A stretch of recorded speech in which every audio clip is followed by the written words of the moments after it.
This is for you. The 0-2 pitch, swing and a miss, struck him out. The Philadelphia Phillies are 2008 World Champions of Baseball. Hi, everyone. My name's Mike. Azzy. It's good to be. Oh, yeah. That's not how we do this. Good evening, everybody. Welcome back to another episode of what's this show called again? Phixated Podcast. The Phixated Podcast. I am your host, long lost host, Mike Azzolina, and I'm joined by my good buddy Regs. Regs, it has been a while, buddy. It has been a while. I mean, I guess we got to tell the people what we've been doing. Where have we been? We've been leaving their airways barren. I gotta tell you, I've gotten a lot of complaints. So first of all, thank you. I think we should say to everyone, because if you're complaining, it means you care. Yes. And we appreciate you very much. We appreciate you caring about us. Yeah. Listen, I think most people know, we don't plan these things. Just sometimes during the summer months, people get busy, things happen. That might have been the longest we've gone. Yeah, it's 3 between weeks. shows. Yeah. I mean, we've had a 3 weeks. a week and a half, 2 weeker here and there, but This was a stretch. I mean, look, and I gotta take some onus of it, because I've been traveling since the start of August, Regs. I have been in another state for all except 3 days. So I was in California, then I was in Wichita. I got home for 3 days and left again this past Sunday to go to Vermont. So it has been just nonstop on the road and just really busy. So I'll be home from now through the 27th, and then I go back for a short moment in time. But holy moly, buddy. Yeah. I mean, we even went a week or two where we didn't even text. It was weird. Oh, Regs, I barely spoke to anyone not named Andrea. The busyness with which, so this was like my first real look at the month of August in this role, because this is like when all schools are going back. Right. So they're all doing trainings. They're all doing their PDs and stuff like that. So when I was in California, I did a whole day of training, then basically got on a plane the next morning and got to Wichita and trained Thursday, Friday, hung out in Wichita Saturday and Sunday, trained Monday, Tuesday, flew home Wednesday, right? Then I was home, think we probably texted a little bit in there. We definitely did, because that was like the Michael Lorenzen no hitter. And then I'll tell the story about that when we talk about it. Okay. And then in Vermont, I trained for 3 straight days. So I think more so than even when I was a principal, I'm like, I can't text. Yeah, right. Because you're the spotlight's on you, man. Yep. Everybody's watching you. So, holy moly. I mean, what a run it's been, dude. What Seriously. a run. I'm tired, too. Yeah, I bet. I'm tired. Different time zones. And I mean, I don't even know where I am when I wake up half the time. I'm just, looking around and hoping that I figure it out. Like which state I'm in. What am I talking about today? Yeah. What is it what am I doing today? What's the deal? Who's showing up at this training? What's this about?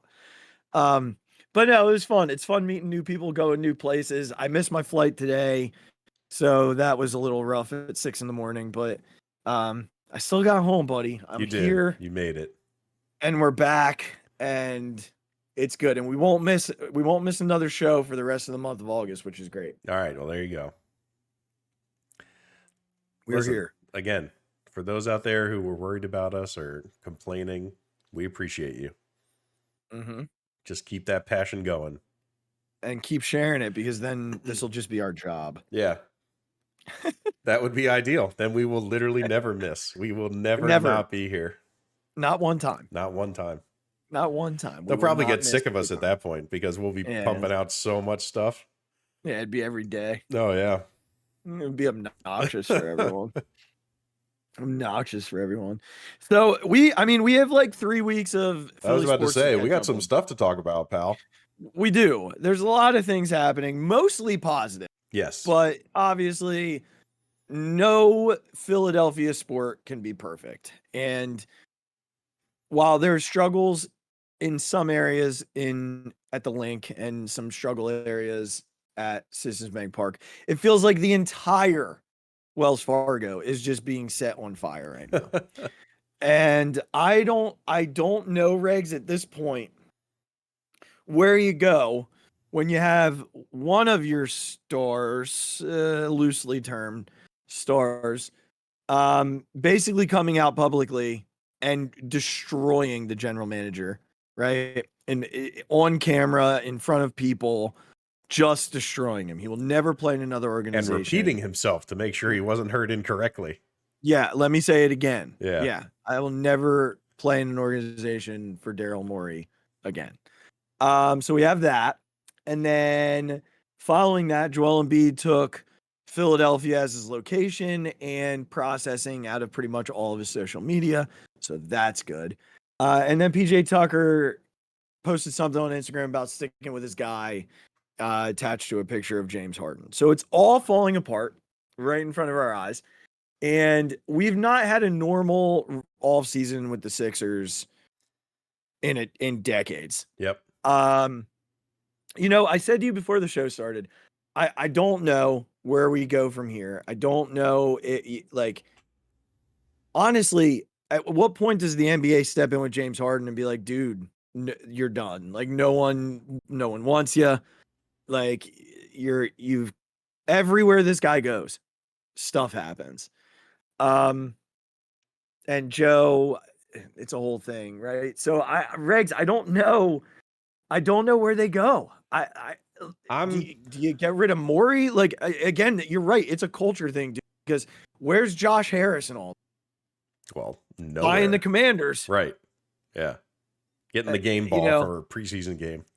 And he's a step up over there. And here he's the crappiest owner in the city, and it's by light years, Regs. Yeah. So I have two things. One, I'm going to pat myself on the back a little bit as the guy who was the voter for not bringing James Harden back.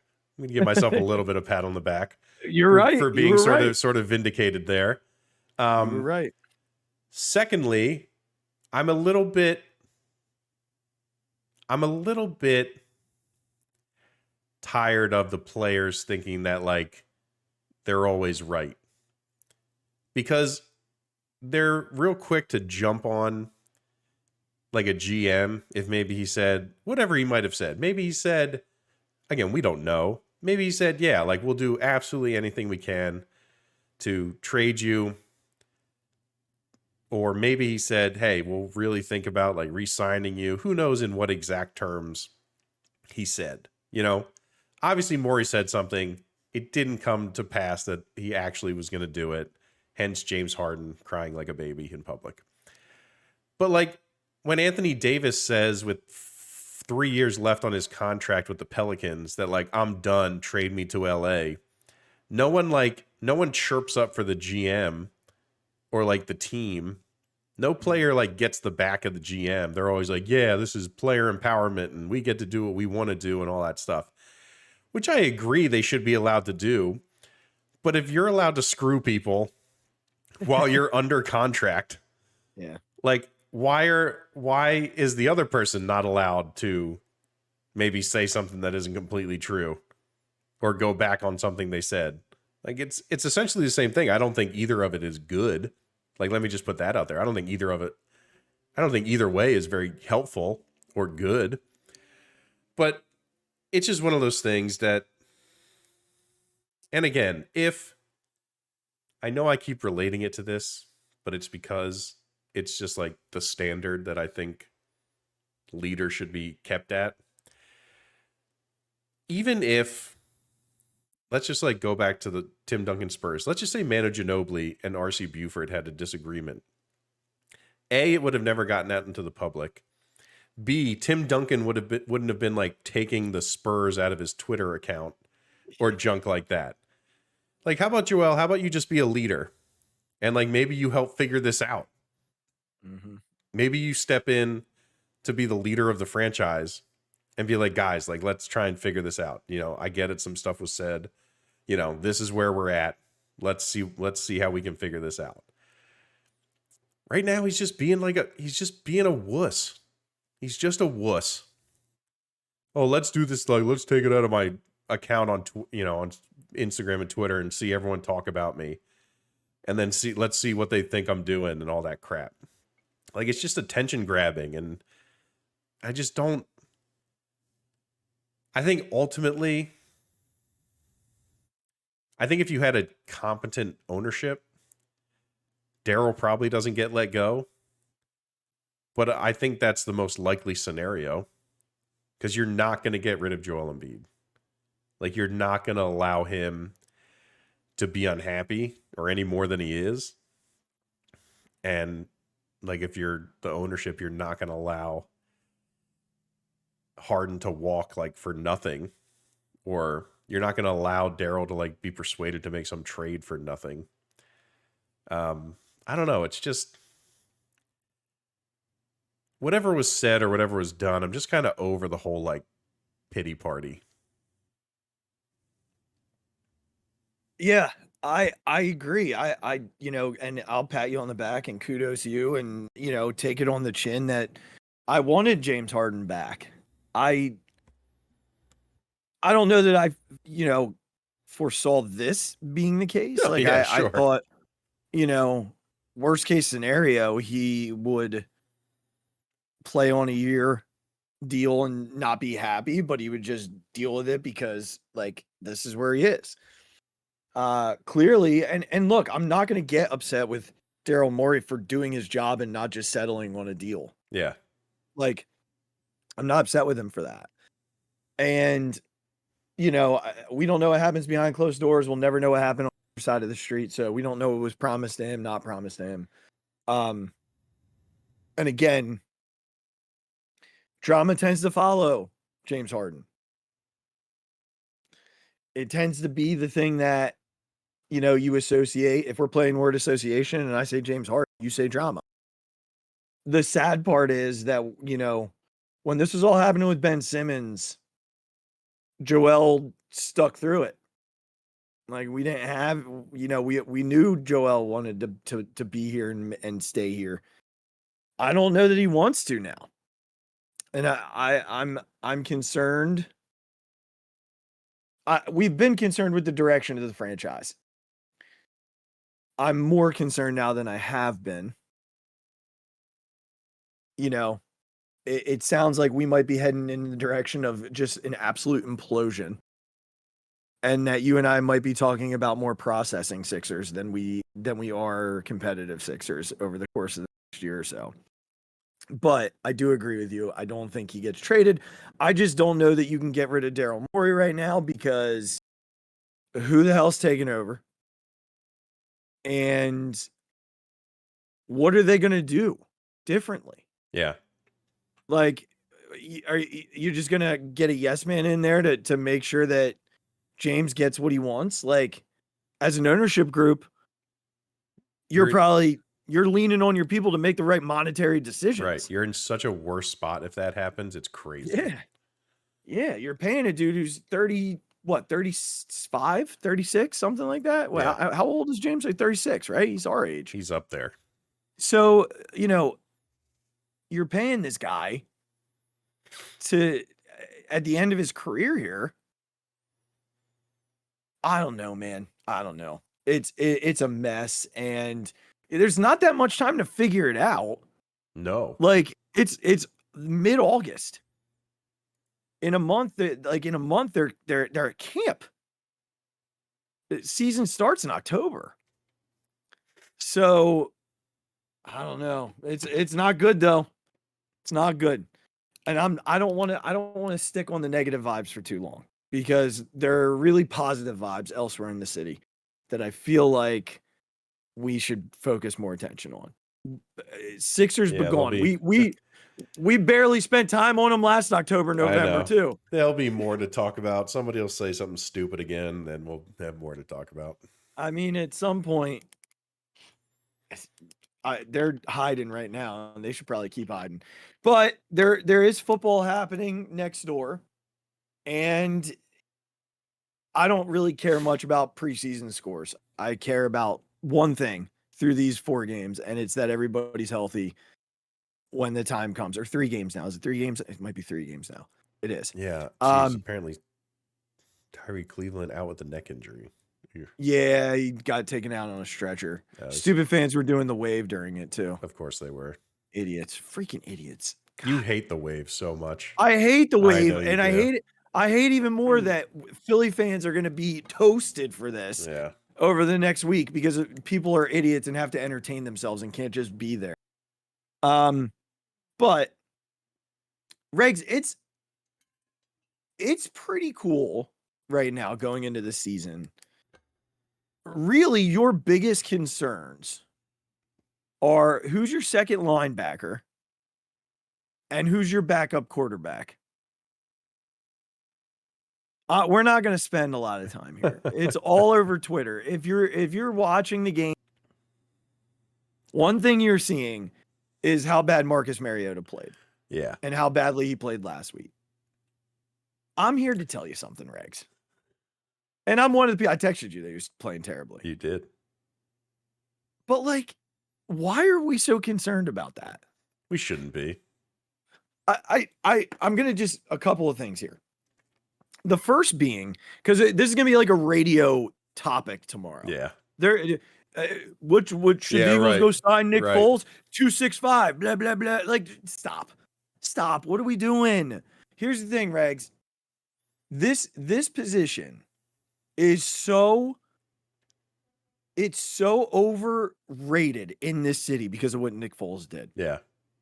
It is just who is the backup quarterback in Kansas City? I don't even know. Who's the backup quarterback in Cincinnati? Couldn't tell you. In Buffalo? Nope. Because here's the thing. If one of those guys gets hurt for an extended period of time, they're not winning a freaking Super Bowl. Yeah. Your backup quarterback is there, hopefully, to play garbage time or take over for a game or two if you have an ankle injury or a hamstring bothering you. Or if you've locked up the playoffs. Right. Marcus Mariota has played with strictly 2s and in some cases 3s these 2 weeks. Now, he's erratic with his throws. He's also, there's pressure. He's not throwing from a clean pocket. You know, he doesn't have A.J. Brown and Devontae Smith out there. He's playing with Greg Ward. Yeah. You know, so again, I'm not here to tell you he's, world beating and would start on other teams in the league. But what I am here to tell you is to calm the hell down. Take a freaking breath. Who cares? Yeah, it doesn't matter. Because at the end of the day, what are you going to do? Bring in Matt Ryan? Yeah, right. You're going to bring in Nick Foles? Yeah, Phil Rivers off retirement. You're gonna call Tom Brady and get him in here? Yeah. Cam Newton's out there. You want to bring him in? At the end of it all, Regs, and certainly we want Jalen Hurts to play all season. Duh. But any quarterback, any starting quarterback in the NFL that is out for an extended period of time or a long period of time, that team is not winning a Super Bowl. It's such an anomaly what Nick Foles did. It's an anomaly. Yeah. So everybody just freaking breathe because the rest of the team's really good. Right. The rest of this team, they have depth all over the roster to the point where I looked at him tonight and I was like, good God, that guy could start on another team. They're so deep at corner right now. Greedy Williams, who we talked about at length when they signed him, might get cut. I was about to say, yeah, might not make the team. He might not make the team because of how well some of these rookies are playing. it's wild. It is now. He might now because I think they fear Zach McPherson's injuries and Achilles injury. Oh, that's no good. He could not walk off the field tonight and was in a lot of pain. So he might end up done for the year and somebody else might be taking that spot. But I go back to the depth on this roster and I'm just, it's thrilling to see what they have. The cornerback position, I don't think has been this deep my entire life, Regs. Like, obviously Slay and Bradbury are top corners, and then Avonte Maddox is right there, but you've got Josh Jobe, who has played really well this summer. You have Mario Goodrich, who's played really well this summer. The kid they drafted from Georgia, Keely Ringo, has been freaking incredible. Yeah. I mean, he looked great tonight in the first quarter. He looked fantastic. So they are just loaded at corner right now with depth, and then Greedy Williams on top of that. One thing that I didn't even mention with you before we started that needs mentioning, because we're about to jump over to the defensive line and specifically some of the rookies as well. But did you see the news on Reddick today? Yeah, the thumb surgery, right? Yeah, he should be ready for the first week. Right. Still a bummer. Like, it's going to take him time to get himself like ready to go. He was already missing practice because of that and, something else, I think. He had like a hamstring. Yeah, a little tweak to something. Like that. Yeah. So look, if it's something so minor that he can still be back to start the season, that's great. If it takes him a week or two to just get back to himself, that's fine. Like, you have enough depth out there that you should be okay. Hopefully it's not something that lingers, and this can kind of take care of it once and for all, and everyone can move on. Yeah, hopefully Nolan Smith had a little bit of a thing tonight, but he seemed like he ended up being okay. Which kind of leads me into the rookie stuff. Have you seen some of the reps Jalen Carter's had?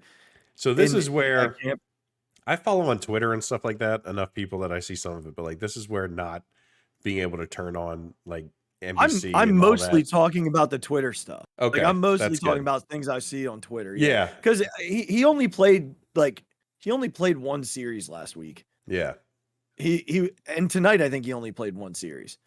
I have seen a few things. Yeah, but goodness gracious, Rex. I mean, he's putting like good offensive linemen on skates and knocking them backward, like big dudes. And just it's amazing to me that he ended up falling to them. Yeah, that the NFL, that 9 teams were like, yeah, we'll just let the defending NFC champions take the best player in the draft. Yeah, it's great to see that. It's great to see that. I think it's one of the things that some people think it's easy to translate that kind of like speed and strength and stuff to the NFL, but I don't think it's such a crapshoot. Like, it's the same thing where you have these kids who come out of high school or college or even the minors that crush minor league pitching. Like, take JK, for example, the greatest quad A player in the history of the world. Or a superstar, baby. But like, just take a guy like that who is hitting 600 against minor leagues and then comes up to the majors and is hitting like 200, like 210 something. This stuff is not easily translatable. Like, you can make all the predictions you want and you can get all the baselines and, numbers about things that you want. But it's like, when it comes down to it, like, can this dude be stronger or more athletic than the dude across from him?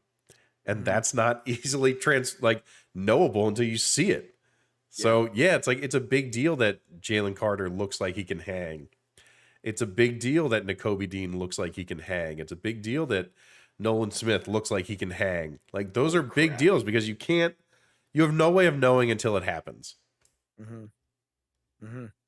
Nolan Smith has been a blast to watch. Like, his bend. I remember when we drafted Derek Barnett and all we heard about was like his bend and like it doesn't, he doesn't look like he has ankle the way that he bends. This dude, that's what I thought it was going to look like.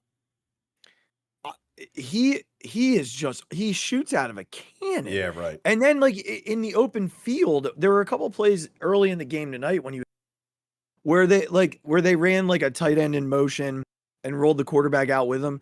Well, Nolan Smith was like, "Oh yeah, good luck, tight end," and like knocked him on his ass, and then chased down the quarterback after bowling over a tight end with ease. Yeah.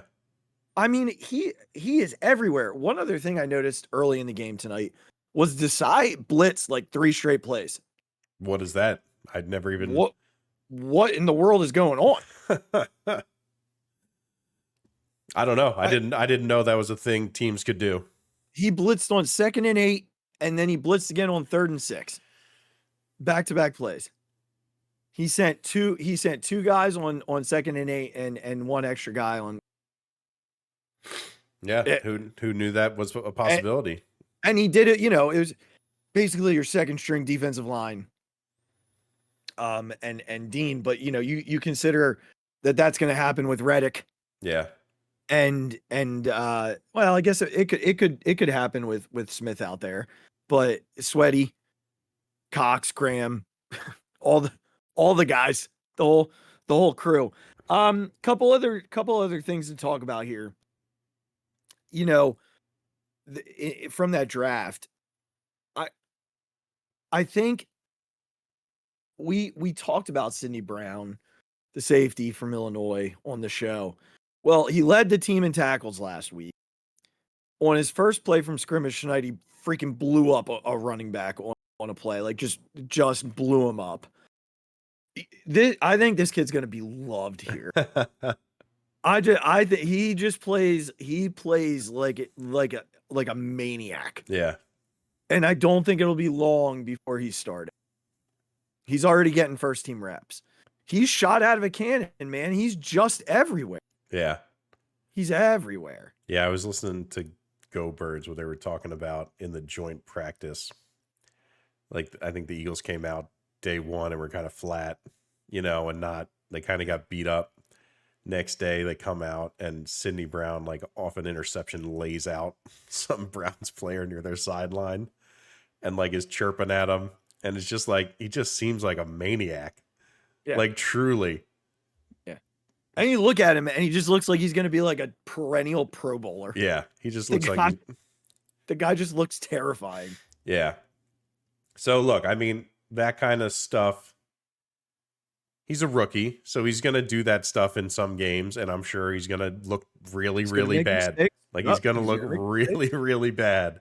Absolutely. But every once in a while, he's probably going to make some ridiculous plays because he's just going 1,000 miles an hour.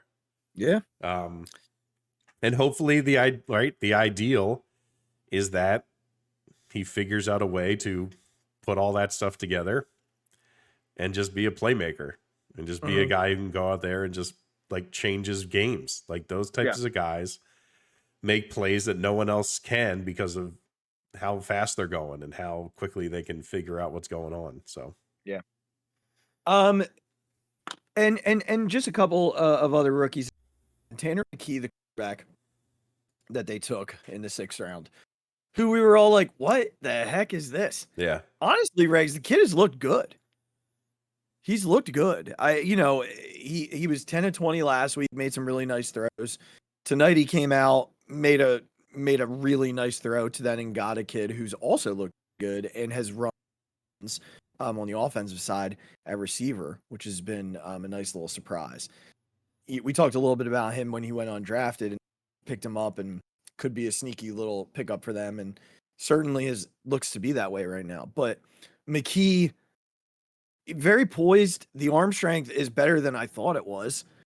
He's decently mobile, but not, it's not Jalen Hurts quick or Mariota quick. Sure. But he's a project, and certainly don't want him being your second string guy right now. But you could potentially see that in a year or so when he develops and the game slows down. But he's been he's been pretty impressive so far. I've loved watching him. And then one last rookie. This could end up being a really good draft for the Eagles because Tyler Steen, the offensive lineman out of Alabama, the dude was playing tackle last week and burying guys. He was playing right guard and burying guys. So he's basically now just another swing type. He's going to play all over the line for them. And he's athletic and he's strong. Pass protection was great. He was out in run blocking, both in the open field and just planting dudes right at the line. So I've really loved early returns. Again, it's preseason. We have to wait a little bit to really know. But early returns on this draft class, like you look at them and they just feel different. Sort of like last year, Jordan Davis and Nakobe Dean, esque type of stuff here. One veteran thing that's good for the brand. Yeah. And by veteran, I mean second-year player. Nothing but praise coming out of camp for Reed Blankenship. Seriously. Nothing. Glowing It reviews. is all just glowing reviews about Reed Blankenship. That's it. It's great stuff. It is just this dude's everywhere. He is the only lock at safety right now. I think the rest of it's up in the air because Kayvon Wallace has had a pretty good camp.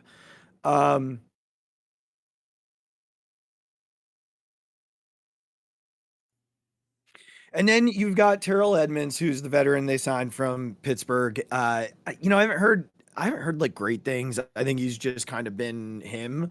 So we'll keep an eye there. And of course, Sidney Brown, who's playing for, as a rookie for some time. So safety, as we knew going in, was going to be a question mark for sure. But it's a big difference if Reed can be like good. Oh, yeah. Again, as a Absolutely. rookie who came in, for someone who was having a really good season last year, you never really knew if that was going to translate into the next season. He played fine. But like if he can be a good safety, like a better than average safety, that's a huge deal. Yeah. Yeah. I mean, I think for me though, the issue is still like what's going on at linebacker. Because Nakobe Dean aside, who from what I've seen, like camp hasn't been great. He hasn't been great. He looked fine tonight. He caused a fumble inside like their own 5. He forced a fumble and a turnover. But again, it's preseason, so I'm not trying to kill the guy. But like right now, their linebacker situation is he and Nicholas Moreau, who's the veteran they signed in the offseason. Then they got Zach Cunningham, who's been playing a little bit tonight, and they signed Miles Jack, who has had an okay career. Yeah. But I don't know. And then Christian Ellis, Sean Bradley's out for the year. That sucks, especially for special teams. Yeah. But they're in a weird spot at linebacker, and I think that's going to be a place where teams could probably take advantage there in the middle of the field. So, we'll see what happens. It's really right now just about that part of, and again, safety and linebacker. There's a lot that goes on there that I think in today's game, it's not the same as it was back when. Like we talked about this last year, where our safeties weren't great. Yeah. Like they weren't lighting the world on fire. And one did. He led the league in interceptions. He who shall not be named. But like some of that's the benefit of the two guys playing on the outside. Yeah. And Avonte Maddox. Right. So they have the dudes to cover receivers. It's really like what happens when you line up a tight end against some of these linebackers. So I heard on one of the podcasts that they were having Bradbury run some slot, and he's playing more like a slot. Yeah, and they speculated that thing. like he's essentially like a tight end stopper. Yeah. As much as you could be against the guys who are really more receiving tight ends than guys who can line up kind of anywhere. Yeah, they might feel like they have something in like Keely Ringo or like a Job or again some of these other like some of these other guys that have played well that they might be able to sneak out there because Maddox is not big enough Right. to cover some of these like bigger tight ends in the slot. So they might even do something where like Maddox sneaks to the outside on plays like that, or you know, he's in the slot with the receiver, Bradbury slides in and they have another because the thing about Reed is he's more of your like old typical style safety. Like he's coming downhill for you. He's not going to be amazing in coverage, but he's going to make a ton of tackles. Yeah. So, yeah, man, I think really right now my concern is just that middle of the field, the linebacker spot, and whether or not Nakobe can be the guy there. Because again, they run a lot of one linebacker type sets. They'll run. Well, I shouldn't say that because I don't know what Sean Desai is going to do. Yeah. They've been very vanilla their first 2 weeks. So, you know, and that's fine. Like Sirianni said in his press conference on last Friday, he said, look, we're not going to show anything. Like we've got a new defense. We're not showing anything. We're going to be very vanilla. And really just run your basic stuff up front. So we probably won't see the real defense until New England week 1. Yeah. And look, I think we saw what even a decent secondary that even we had last year, like you saw what happens when you get no pressures or no, like the quarterback feels completely comfortable back there. Mm-hmm. If you're going up against a good quarterback, you're going to be eaten alive. Like it doesn't matter how good of a secondary you have. These guys figure it out. Yeah. So a huge key to not making the linebacker thing and the safety thing a huge problem is your defensive line playing really well. Because if you're getting no pressure, like any defense is going to get eaten up. It's just how it goes. Mm-hmm. Mm-hmm. So hopefully with the depth on the D-line, how they've made that a priority, like that's what keeps them from getting overexposed in the secondary. But again, it's not an uncommon problem. Like if your defensive line isn't doing anything, all these quarterbacks, even like the guys who are like halfway down the line, like your not so good quarterbacks are going to like these guys are going to get open. Wide receivers are going to get open. Tight ends are going to get open. It's just how it is. Yeah. Well, I mean, look, one more thing before we move along. The running back room. Holy crap. Regs, DeAndre Swift is going to be a problem. Yeah. He's going to be a problem because not only are you like, oh, well, I got AJ Brown over here and I got Devontae Smith over here. And while we're at it, I got Goddard in the middle of the field. And apparently Quez Watkins is having one hell of a camp. Catching everything. Now he's hurt right now, so hopefully he's healthy. But, you know, you have to worry about him. But now you got to worry about DeAndre Swift out of the backfield. And they're doing a lot of motion stuff with him right now, like in camp. Which probably feels very intimidating for opposing defenses because trying to deal with AJ Brown and Devontae Smith alone is frustrating. And then Dallas Goedert on top of that, the fact that Jalen Hurts can run. Yeah. And now you got to deal with one of the best pass catching running backs in football. Well, that's what I mean. We really haven't had that since Shady. Like has been our last decent. I don't even know. He wasn't even great at it. Like he could do it at least. Brian Westbrook. Well, right. That was my first thought, but then I thought I'd give Shady some credit. He wasn't like awful, but we haven't had a ton of those guys. No, so I think you're going to see a lot more screens. They ran a lot of screens tonight. They ran like 2 or 3 screens. So you're probably going to see some more screens. You're going to see some stuff with him in motion. Rashad Penny has looked, I mean, one cut and go. And then, of course, Kenny Gainwell and Boston Scott. And Trey Sermon scored their touchdown tonight. Yeah. Like, Trey Sermon is their 5th running back. The dude was like a starter 2 years ago in San Francisco. Wild, Regs. It's absolutely wild what they have offensively. And it's almost unfair, the amount of talent that they have offensively. That's how I want it to feel. Yeah, so I think they're going to just outscore teams and then let the defensive line eat. And I just look at the defensive line and I'm like, good God. It's almost it's again it's another version of unfair. Yeah. What they bring. I didn't even mention Milton Williams earlier or Derek Barnett when I went through the guys that they have. So good freaking luck. Good night. Can't wait. Can't wait to see them all out there. It's soon, buddy. It's soon. We're lining them up soon, my friend. Know. It's crazy. But we also have a baseball team to talk about. We do. A baseball team who just, if we could just start the year in June. Yeah. If baseball season would just be June to September. Yeah. They might actually be in first place. I know, but I also like, you can start when it starts, guys. Like, you don't have to take forever to start to be good. Like, it's not required. Maybe figure it out earlier. It's not required. Right? Like, there are some teams are fine. Yeah. So they are 4 games up in the wild card, meaning the teams that are out of the wild card are 4 games behind them. Yes. I believe they're 2 games up on San Francisco right now. And they have a big series coming up with San Francisco next week.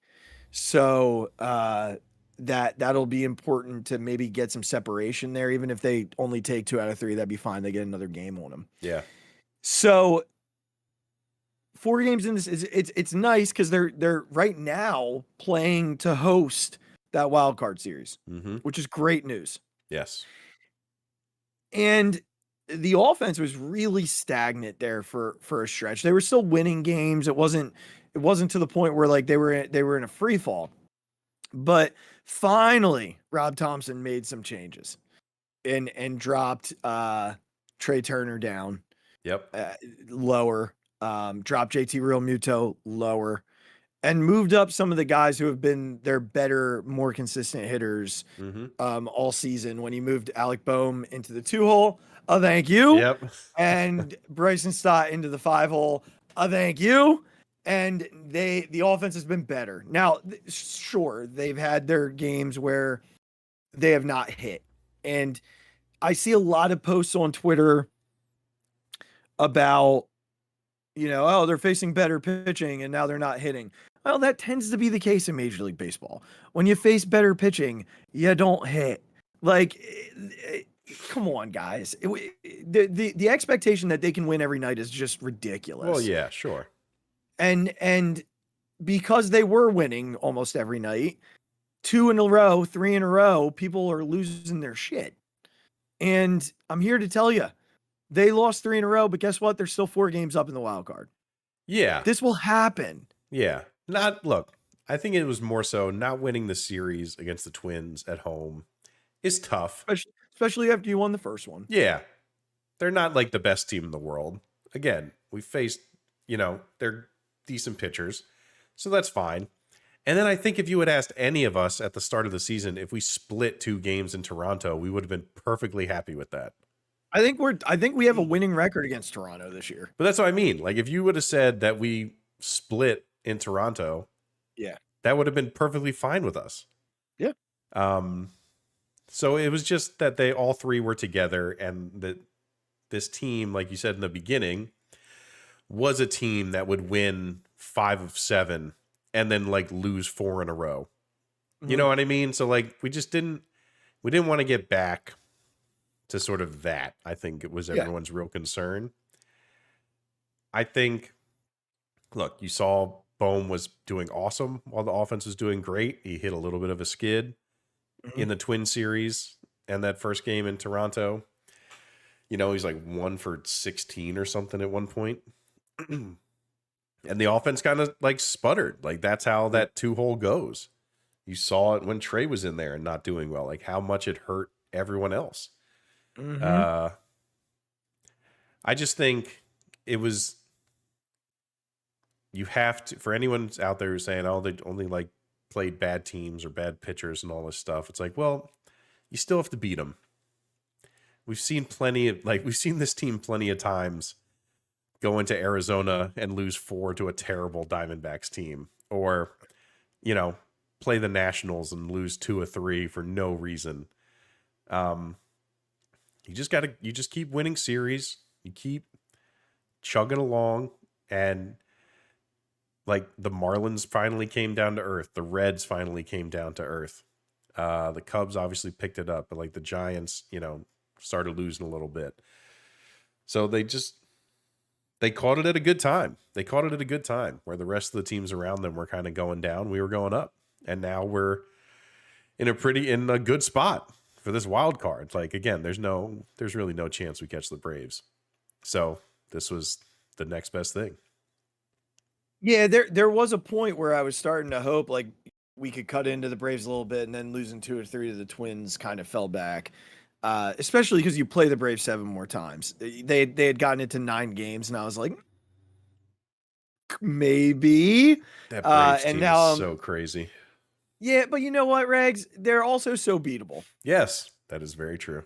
They're so beatable. I get it. People love them. They hit a lot of home runs.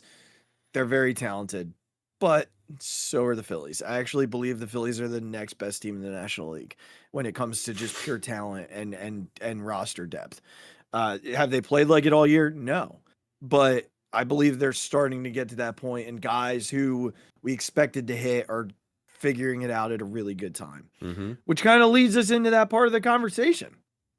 Trey baby Trey. Trey baby Trey. I mean, we did it. Philadelphia. Did we do it? We fixed him. Here's what cracks me up. Like, did we haven't recorded since that happened, right?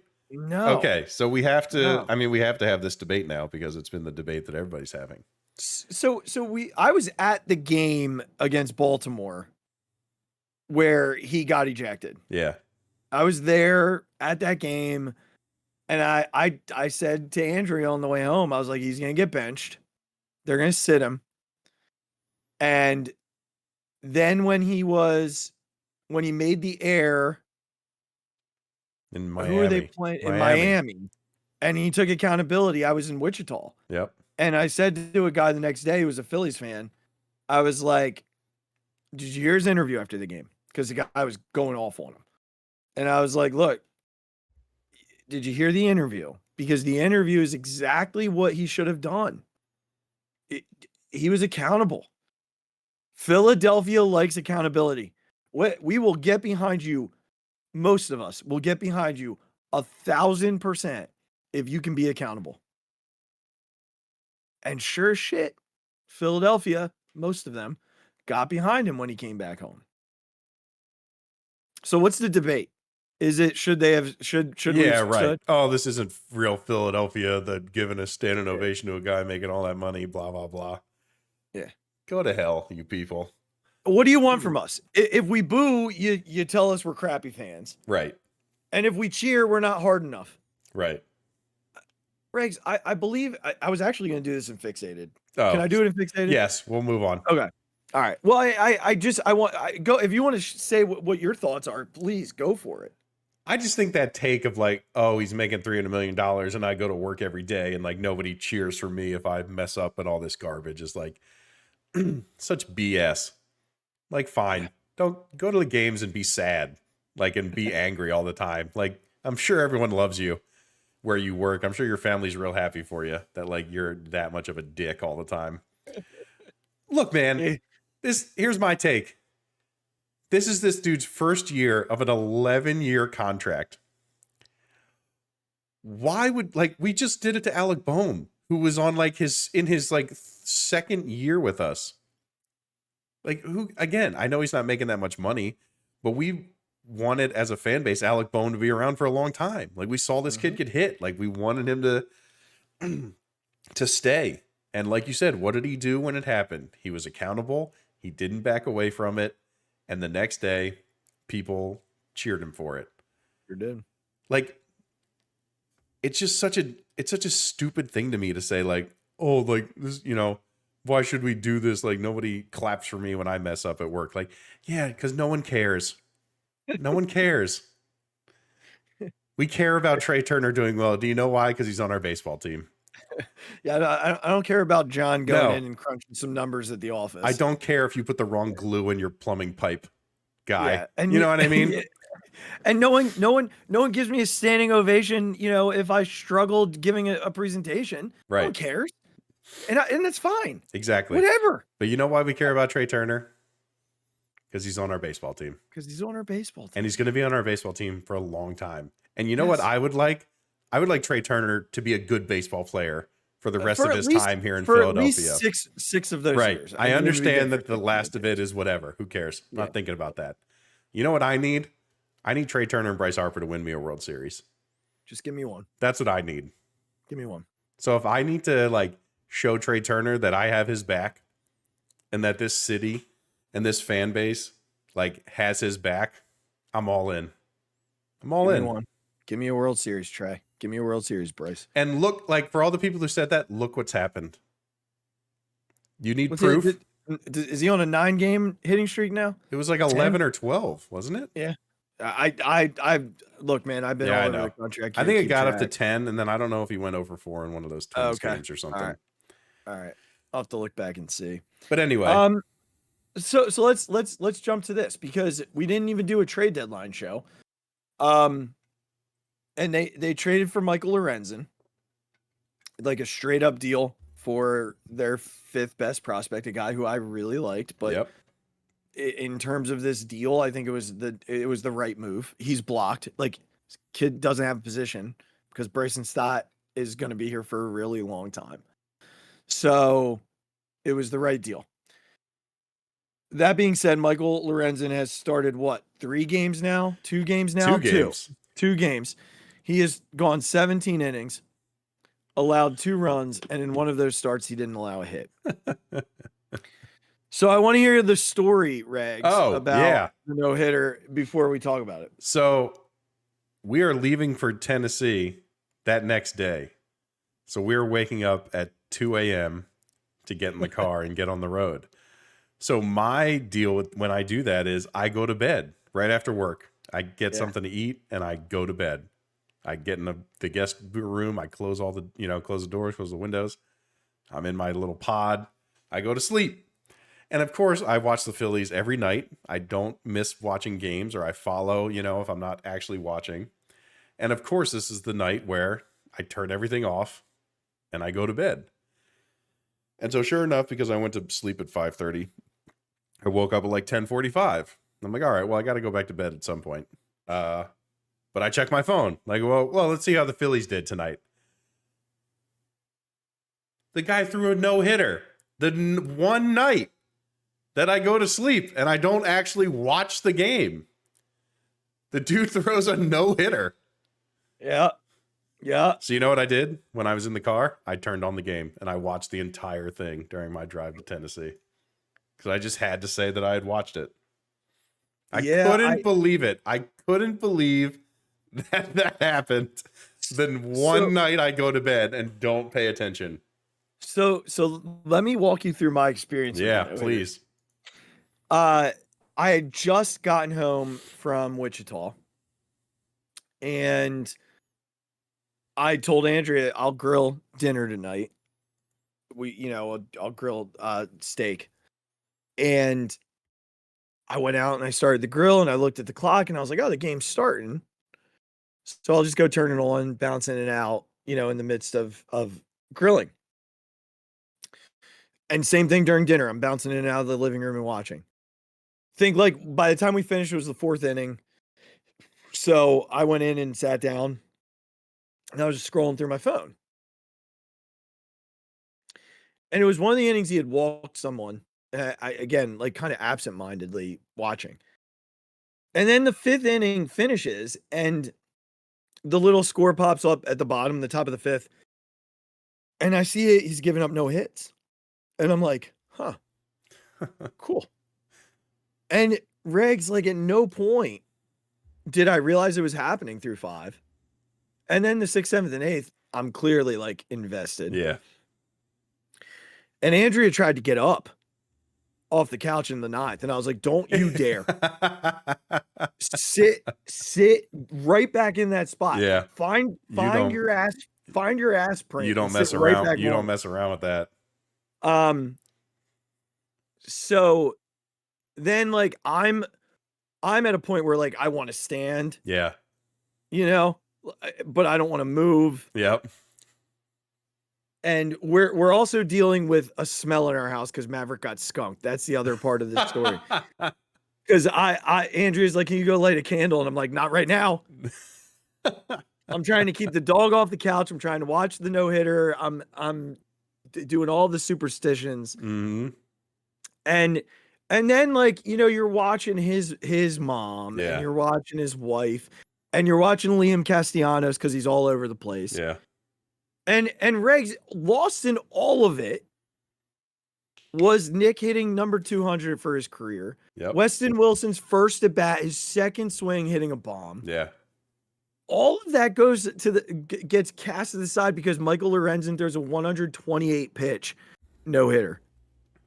Just an insane display and good on Topper for not pulling him. Yeah. You know, with the 6-man rotation and all the days that they have right now, it was the right move. Topper said that he would have needed security had he walked. Yeah, bulletproof vest. Yeah. But I don't believe he would have taken him out. Even after, like, what if he walked Smith? I don't believe he takes him out. Yeah. I think he goes out and talks to him. Because I don't remember what the score was at that point, if I'm being entirely honest with you. I don't remember what the final wasn't it score like was. 7-0? Yeah, so like it doesn't matter. Yeah, right. You know, like it doesn't matter. At that point, you're just thinking about his pitch count. But like, I don't think you take him out after walking Smith. I think you can probably give him one more batter. You go out and you tell him, look. Yeah, right. I'm giving you one more guy. Yeah. Right, because what that does then is you go out to the mound. The crowd is like, don't you dare, Topper. Yeah. Don't you dare. And then you walk off the mound without taking the ball from him, and the crowd goes nuts, boisterous again, and gives him that little extra. Now there was so much juice he talked about after the game. Right. Like, I've never experienced anything like this before. But Regs, one of the things that I think is important to point out, and I tweeted this, that whole team stayed on the field during his post-game interview on the field. Mm-hmm. None of them left the field, Regs. Yeah. That doesn't happen. I'm getting goosebumps talking about it. That's not something that teams do. Most guys, they go back in the clubhouse, they wait there. The whole team. Yeah, that picture was so cool of like all of them waiting in the background. I'm still baffled by it. Yeah. It was such a cool moment that they did that. And so good on them. And just overall, what a fun night. As a baseball fan, I go back to, you know, Wilson hitting that home run and losing my mind. Yeah. And being like, that's the coolest thing ever. And then Casty comes up and hits his 200th after, you know, his second home run. And I'm like, that's the coolest thing ever. And then Lorenzen throws a no-hitter and I'm like, throw all that shit out. Who cares? Right. The other, you know, it's just, that's what makes baseball so beautiful. All that stuff happens. Yeah, it's the best. You know? And then the mayor of Citizens Bank Park, Liam Castellanos, is just everywhere. He is everywhere. So just a really cool night. Regs, couple more things with the Phils. I want to go through their remaining schedule. They have 41 games left. 41 games to the postseason that we're hopefully partaking in. At this juncture, the team is a pretty solid. It's one of their better records over the last few years, 66-55. Mm-hmm. With 41 to play. So I'm going to go series by series, and I want you to tell me how many you think they're going to win, and I'll do how many I think they're going to win. And we will see what we have their final record being. Okay? All right. So they have 3 at Washington coming up, but I believe one of those is like the Little League World Series. Yeah, first game. 2 are in DC, then next one's in Williamsport. Yep. Okay. So, Regs, I believe they're going to sweep. That I'm going to go with all 3 as well. Okay. Then San Francisco comes in. I'll let you go first for this one. 2 of 3. Yeah, I am getting 2 or 3 here too. I think they're just a better team. Then they have 3 at home against St. Louis. 2 of 3. I have them at 2 of 3 as well. I'll do the next one. Anaheim comes in. Regs, I think they actually lose that series. I have them only getting 1. I would say it's dependent if Shohei pitches or not. If Shohei pitches, I'll say, I'm going to say they win 2 out of 3. Okay. I just have a weird. I don't know what it is. That's series. Okay. I feel like Mickey Moniak's got to absolutely just a revenge tour. Yeah, it's gonna be bad. 3 at Milwaukee. I'd say this is where they lose 2 of 3. So I have them winning 2 of 3 here. They've been a really good road team, especially recently. Then they go to San Diego. I hate a late season road trip to the West Coast. Yeah, lose 2 out of 3.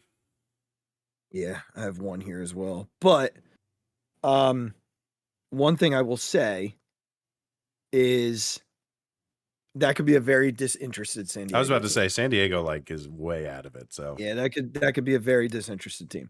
3 at home against Miami. 2 of 3. Yep, me too. 4 at home against Atlanta. One of those is a doubleheader. You're up. I have them splitting. That was going to be my answer as well. Okay.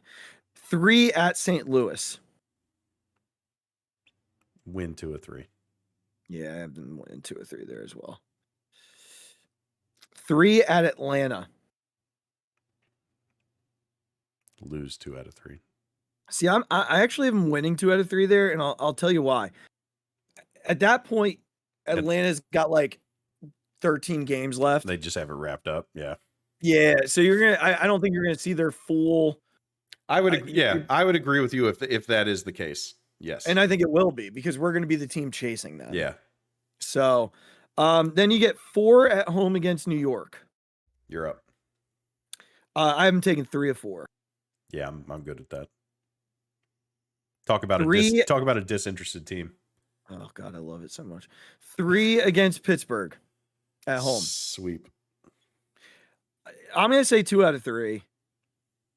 I don't know that they'll sweep them. They struggled with them in Pittsburgh. And then 3 on the road to end it against New York. You're up. That I have a sweep. Okay. I'll say 2 of 3. Okay. All right. So Regs, you have them 5, 7, 11, 13, 15, 16, 17, 20, 23, 24, 26. You have them 26 and 15. 5, 9, 13, 14, 15, 16, 19, 21, 22, 23, 24. I have them 27 and 14. So my final record, they'd be 93 and 69. Yours, they'd be 92 and 70. Hey, I think if you would ask this, I'll take that. Yeah. 92, 93 wins, we would have been fine with that. Thank you very much. Back in the middle of March, we would have been totally cool with 92, 93 wins. And 92, 93 wins is like division contention if you're Braves division. Right. 92, 93 wins would win a lot of divisions. So one final question about the Phillies here, because look, we both have them well over 500 as they head into this stretch. But what would you say is your biggest concern heading into September? If I don't have to be specific, I'll say pitching in general. Okay. But if I have to be specific, I'm going to go the bullpen. Yeah. More than the starters. Yeah. I just think Sir Anthony has not figured it out this year. Yeah. I don't know why. So inconsistent. But he just hasn't figured it out. Junior Marte gets sent back down because he lost it. Mm-hmm. I don't have a ton of confidence in Hoffman in high leverage situations. You shouldn't be out there in those. And that leaves Soto, who is also inconsistent. Mm-hmm. Alvarado, who's coming off another arm injury. And when he came back this last time, again, he was fine, but not superhuman that he looked like. And look, to win playoff games, you need superhuman. Like that's what you need. Yep. That's what we saw from Sir Anthony and Jose, like in the postseason last year. That's why when they weren't superhuman, we lost to the Astros. Like that's how it goes. I have confidence in Craig. I feel like he's been pitching great and continues to. So the more they can conserve him and keep him that way, awesome. But I just like this offense. I think these next 41 games, this offense has to be what wins them these games. I think they have to put themselves in positions like last night where they didn't leave it at 7-4 or 6-4, where they put it up to 8, 9. That got them the ability to, again, I know they pitched Craig, but that was just because these guys still need to get work. Like they still need to pitch in baseball games. You can't just sit them for the rest of the season and expect them to show up in playoff situations and be ready to pitch. Like that's just not how it goes. But the more that we can just like get a Hoffman in when we're up by 4 runs or 3 runs, like let's do that. Let's do that more. Let's put Luis Ortiz in when we're up by 3 runs, not when the game's tied or we're up by 1 and we need to hold on to something. Like, I just don't think we're going to do that very consistently the rest of the season. And that's a little bit concerning because that's what can lose you. That's what can change that record significantly when you start to like give away leads all the time and you have to constantly get back and like score runs in late innings because you kind of let it go. Yeah. So, I'll go different. I initially had the bullpen as mine, but let's just have some fun. It's Aaron Nola. Yeah. Like Zach Wheeler has been one of the best pitchers in the National League since, he had those early sort of weird struggles. I mean, he leads the I think he leads all of baseball in F4. So I'm not worried about Zach Wheeler when the postseason rolls around. He's been fantastic. Interestingly enough, Michael Lorenzen and Ranger Suarez both have like bullpen type stuff that they could go back there. You could use either one of them in the bullpen, but you have to consider, do one of them start game 2? Because Aaron Nola has been so bad. Yeah. Like there's part of me that still thinks Topper's going to be like, no, it's you're getting the ball. I do believe that is what's going to happen. Yeah, I mean, it's like 2009 Cole Hamels all over. Yeah. He's going to do what Charlie did, which is give him the ball. Right. And hope right that he finds magic. Yeah. Again, I'm not here to tell you he's not going to. But it's that much harder against playoff teams. But yeah.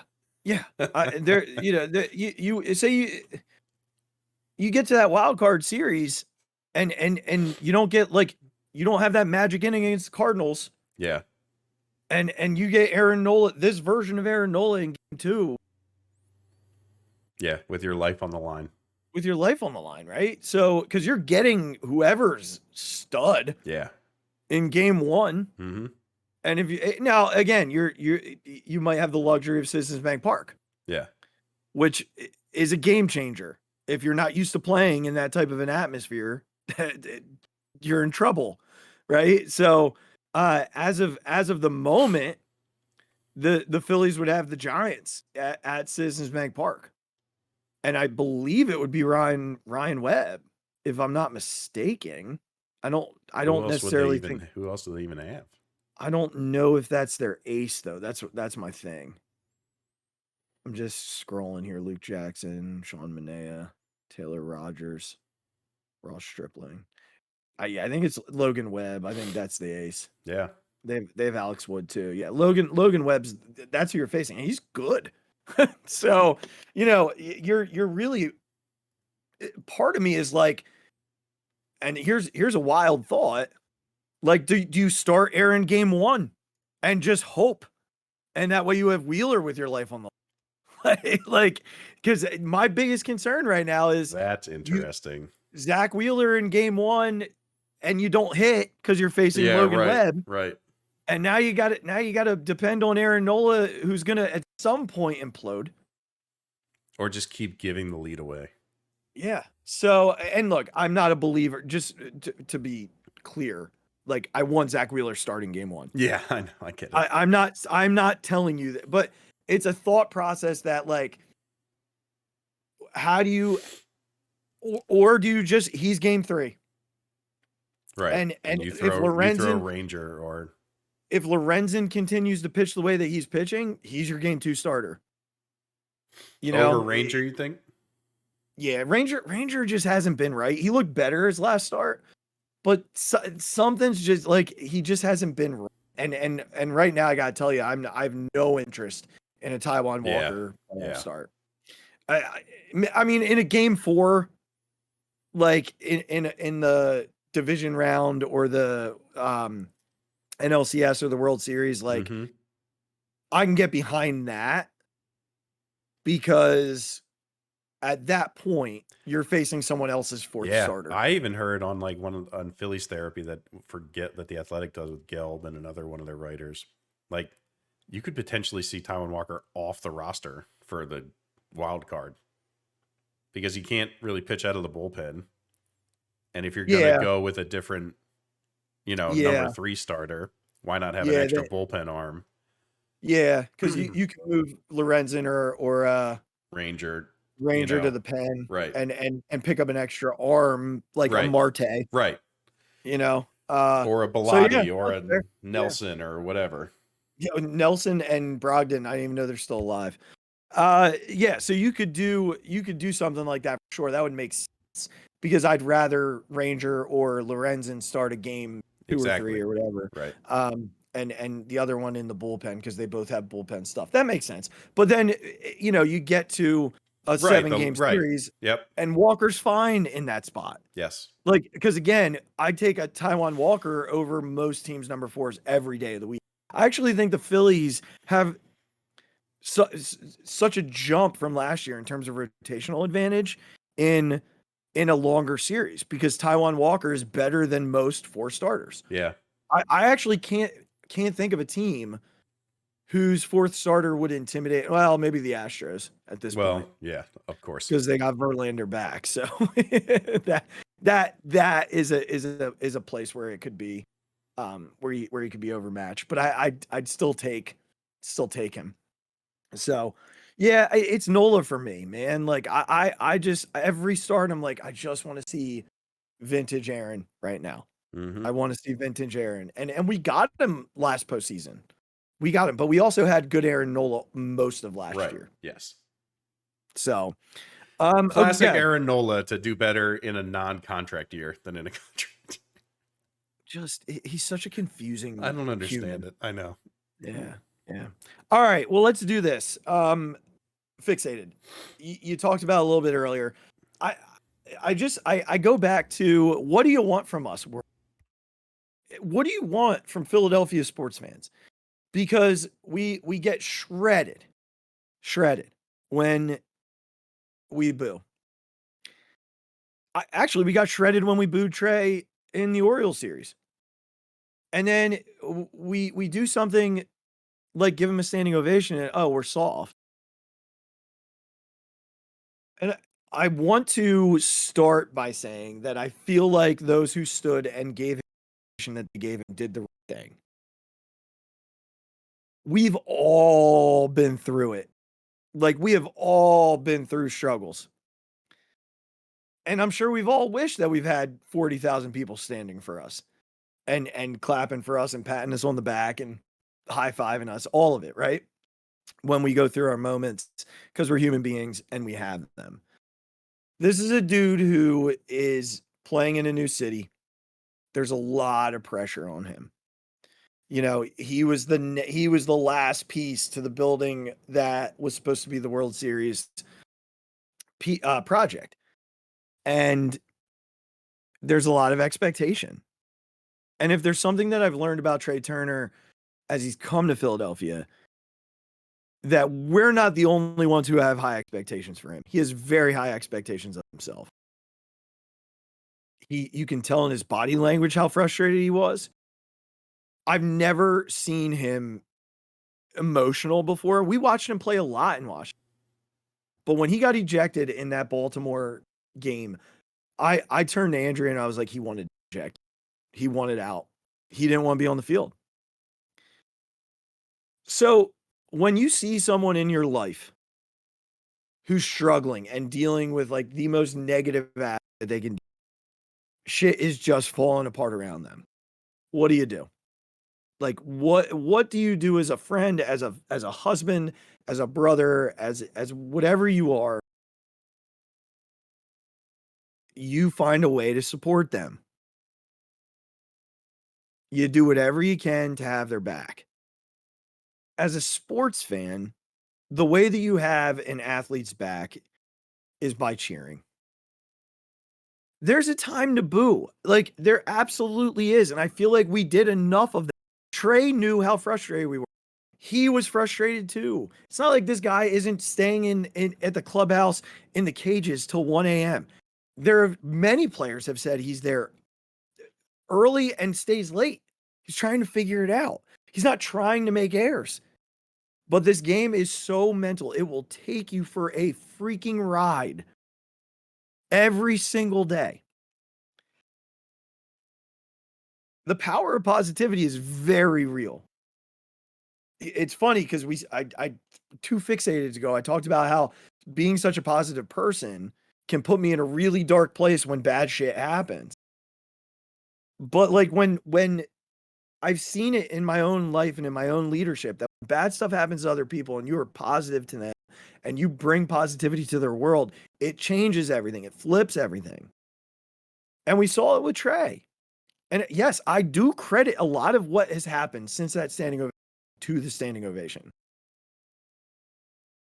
If we keep booing him, he's going to be struggling still. And I think that dude's up over 250 now.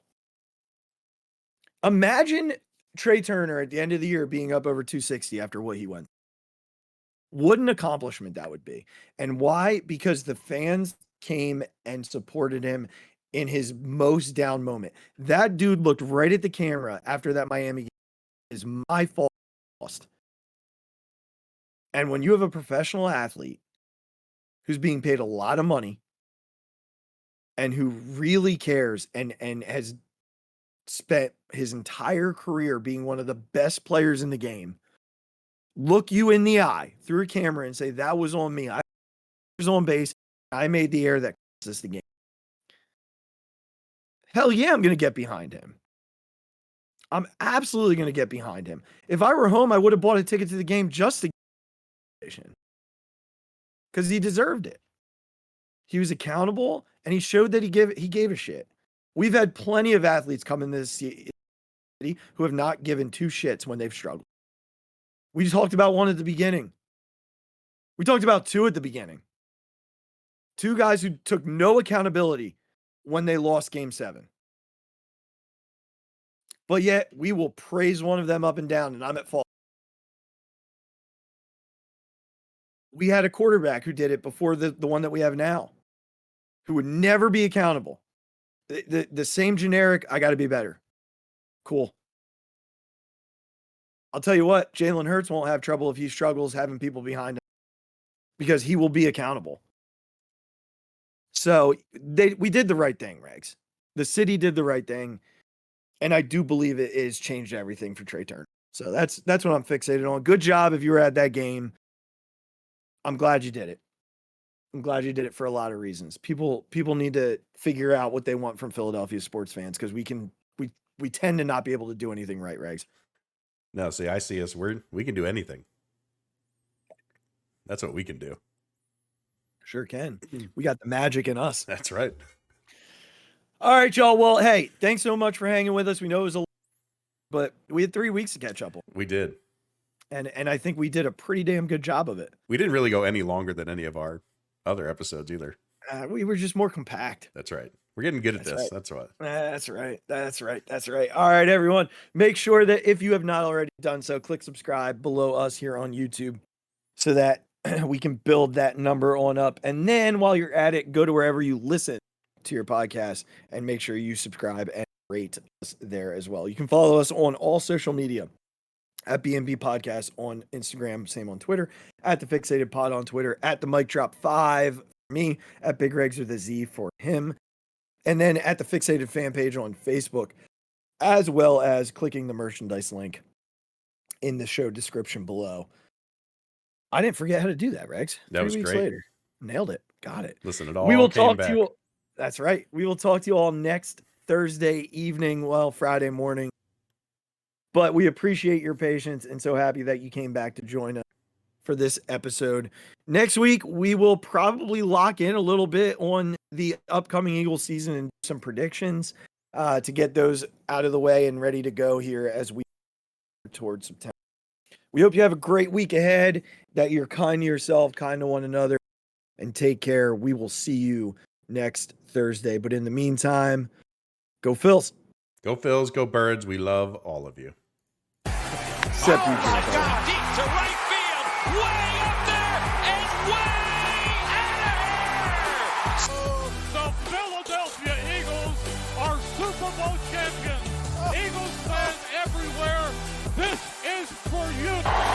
The 0-2 pitch, swing and a miss, struck him out. The Philadelphia Phillies are 2008 World Champions of Baseball.